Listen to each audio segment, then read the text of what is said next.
This is a variation of the Mack's Canyon fly of Deschutes fame. I'm just going to put an orange kip. So my thread, you notice, is in front of the hook point. Try to lock that in. Let's see if I'm happier with this. Yeah. Excellent, excellent. So I'm going to wrap this forward. This provides an even diameter underbody. And I'm going to put some, a little bit of small oval tinsel right here. And then some fluorescent orange uni yarn for the butt. I like this. It's nice and fuzzy. One of the things you're going to see here is I'm going to make this after body fairly substantial. Yeah, there we go. That's a little bit more than half of the body length. Now, I'm going to spin on my STS tri-lobal dub. Let's see how this goes. We've really had a lot of fun here today. We've tied salmon poppers, we've tied fish tacos, we've worked with the popper jig set tool.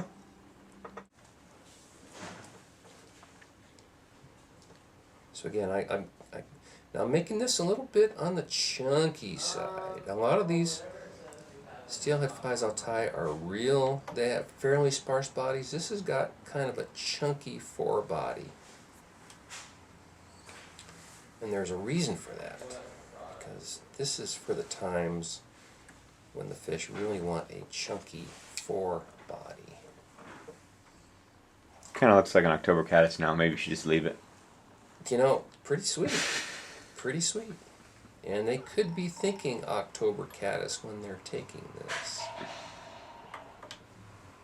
Chris is so patient with me. I'm having one of those, you know. That automatic bobbin, that is really, without that. I'm just hobbled without the automatic bobbin.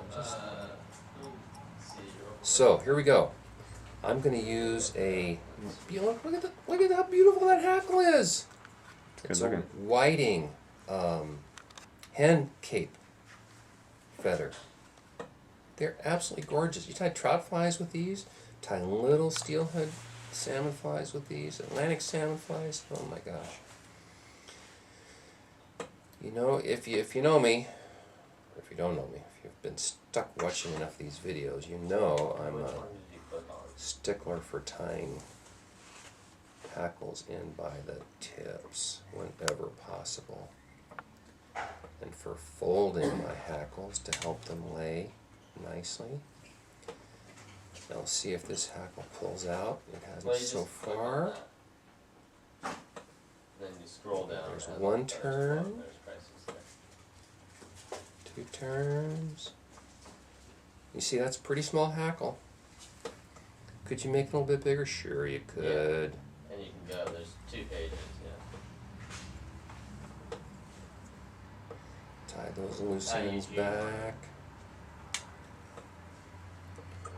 Nice. Ooh, Sounds something good. So we're going to put a moose, again, moose body, hair. Don't be confused by moose tail, because it's a totally different creature. And we have some really nice moose body hair here. So, short. It's fairly sparse. Now, the original Mack's Canyon used a white and orange wing.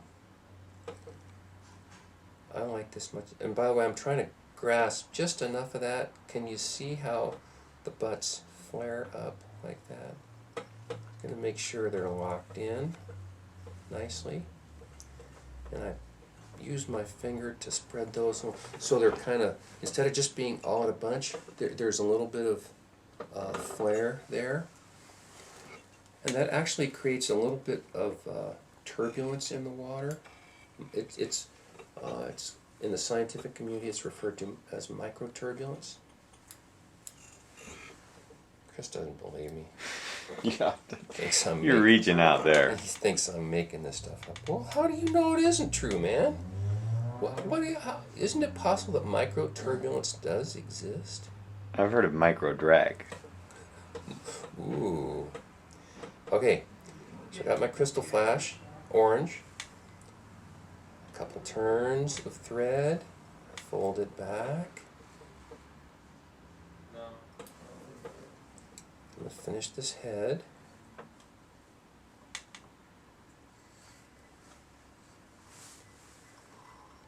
These flies, even when the water's cold, on the Deschutes, on the North Umpqua, on the Klamath, on the Rogue, on the John Day, on the Grand Ronde, there are plenty times in the fall where a small, damp fly like this is just the ticket. There you go.